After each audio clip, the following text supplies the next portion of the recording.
Hello, friends. Welcome back to the Life Reset Collective. My name is Josh. On this channel, we provide encouragement, motivation, practical steps, and guidance, and just understanding and empathy for people who are either going through a life reset or who have been through one or maybe are preparing to go through one.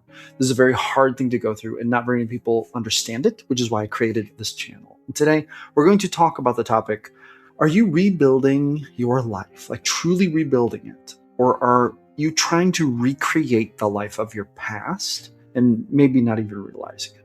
Let me start by outlining the danger of this, okay? What if you go through the collapse and the disaster that precipitates a life reset, and then you rebuild your life? You put all that energy in, you put all that effort in, you actually work very hard to get to somewhere new, to rebuild after disaster. And then you realize that all that work you've put in has rebuilt you into a position where you are basically living a different version of the same life that collapsed before, meaning that by the time you realize it, you are well on your way into a life where you have rebuilt yourself into a place where you're probably going to have to reset again, and you didn't even realize you were doing it. This is actually a very dangerous thing that can happen. And we have to be very careful not to do it. And I'm going to give you some practical steps, some practical things to think of that will help you to protect yourself from this possibility. So number one, whenever we undergo a disaster that leads us to needing to reset our life, we need to really ask ourselves some tough questions. We need to ask, number one, what got me here? Like, what actually were the things that got me here? Where did it go wrong? Where did I start making choices? Where did I start saying yes to the wrong things? Where did I start to go down a path that led me to a place where then my life crashed and burned and I needed to rebuild it, right? So for me, I'll give you very, very real examples. In my work, I got laid off during my second divorce. I was in the middle of the divorce. I had lawyer bills piling up. I was trying to pay to get my roof repaired from a tornado. And then also I had to just pay my bills, take care of my dog, take care of the kids, all these different things. Okay. And I basically was going through all of this, needing as much money as possible. And then I got laid off. And when I got laid off, I had this thought. I thought to myself, you know what? There was a part of me that knew this was coming because things with my work were not going very well. I knew that they were doing things that were not making sense. The boss was getting really erratic. He was starting to need to cut money in weird places because they were not managing their money very well. I'm just going to say it. I started to fear, ooh, this is going to maybe be bad for me because I was like their highest paid person.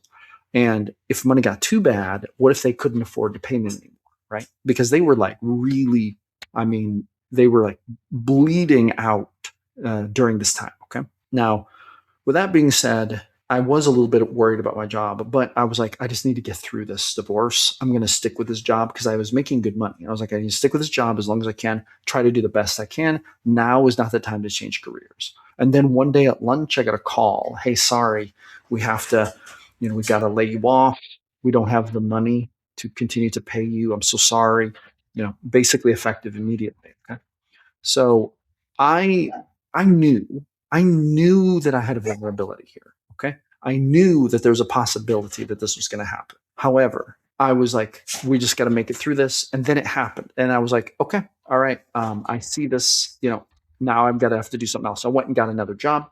Didn't make near as much as I made before. Started working two jobs, grind, made it through the divorce, made it through fixing the house. Every single dollar, scraping by, just trying to get to the end of this life reset.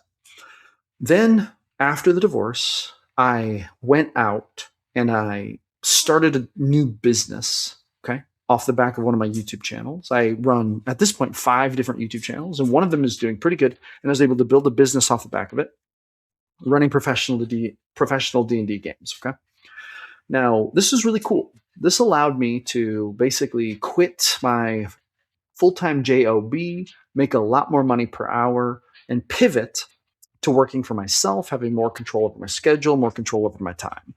And at first, this seemed like a great step in the right direction, and it was, okay? But listen, I have realized now that this work is actually not so different from my other job. My other job had a few things in common with this. My previous job, I knew things were not headed in a good direction. Like I knew it, right? You could tell when we would have meetings, I'd be like, oh my God, this thing's going to fall apart really quick. Like, I hope it just lasts until after my divorce.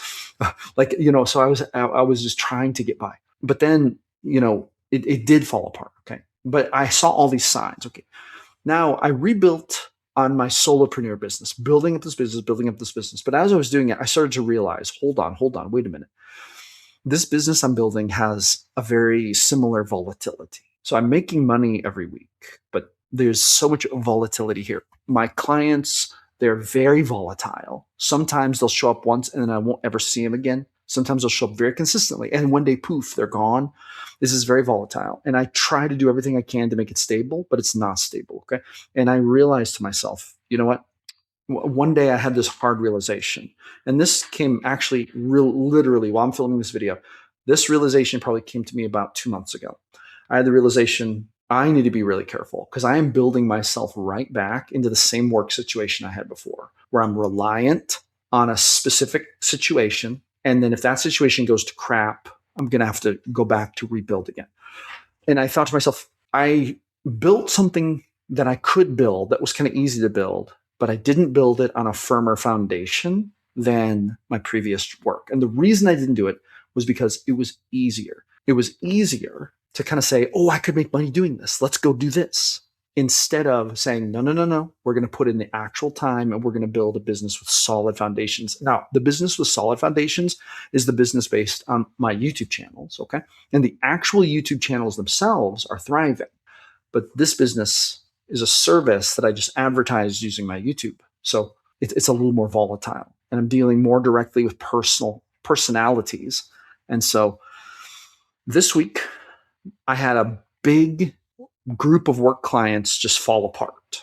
A bunch of people left my pro D&D games because of like a domino cascade effect. Okay. And that happens in this industry. And I saw that this could happen. And I was like, that's a vulnerability. But I was like, I just hope I ended up doing the same thing in this that I had done previously. Previously, I said, I just need to get through the end of my divorce. I just need this to last. So I'm like, I'm just going to ride it out. In this situation, I thought I just need to get this. I just need to ride this out until my YouTube channels are producing enough money through other means that I don't have to rely on it so hardcore anymore.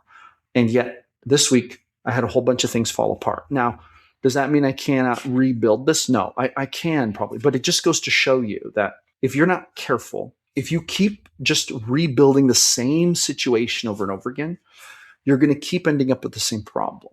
So this week, I have come to a really firm realization.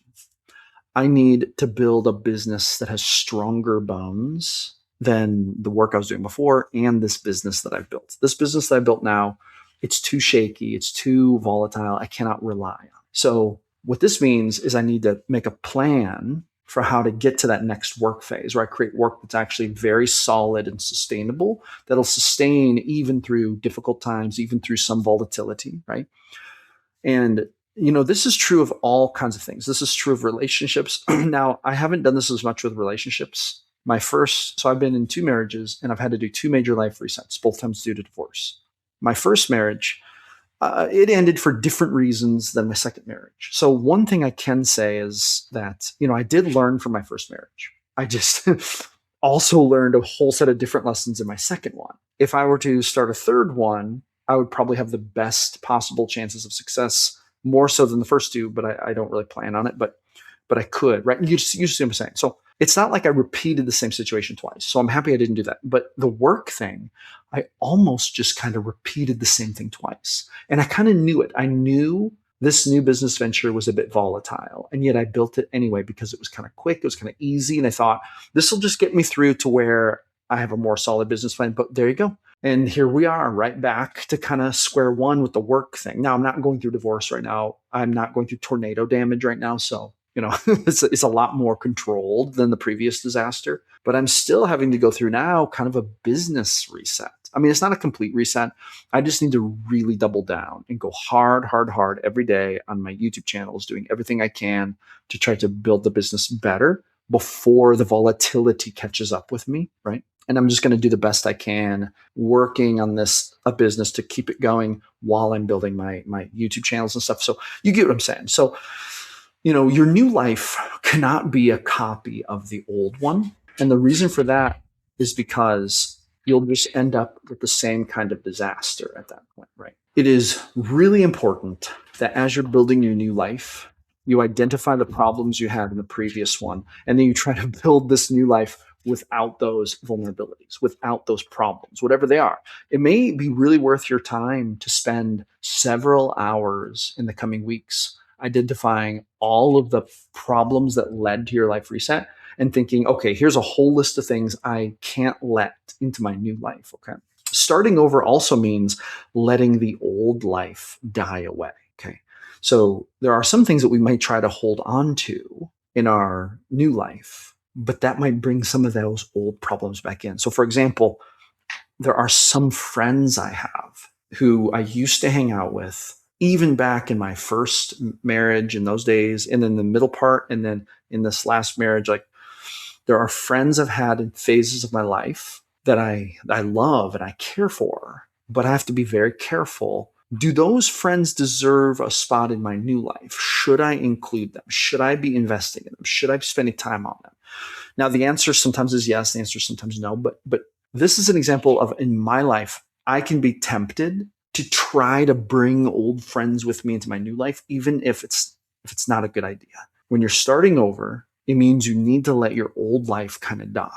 And that means a lot of things need to start over. In some ways, you may need to reset everything. Okay. Now, I'm not trying to say that that's always the answer for every single person, but I am trying to say that I think far too many people do not take this into account, and they do not think about this when they're rebuilding their new life, and then they accidentally build the same problems into their new life. So today, I want you to be encouraged that you have the power to build an amazing new life for yourself. However, I want to encourage you. I want to really motivate you. I want to tell you with love to try to leave out the problems that led to the first disaster, because I do not want you to have a disaster this time around. That is what I have to say about this one. Thank you so much for coming back to another episode of Life Reset Collective. I care about you guys. You deserve another chance. You deserve hope. You deserve another chapter in your life. And I believe you can get it. Let's go get it together. I'm building that for myself as well. We can do it. Thank you so much. I'll see you awesome people on the next one.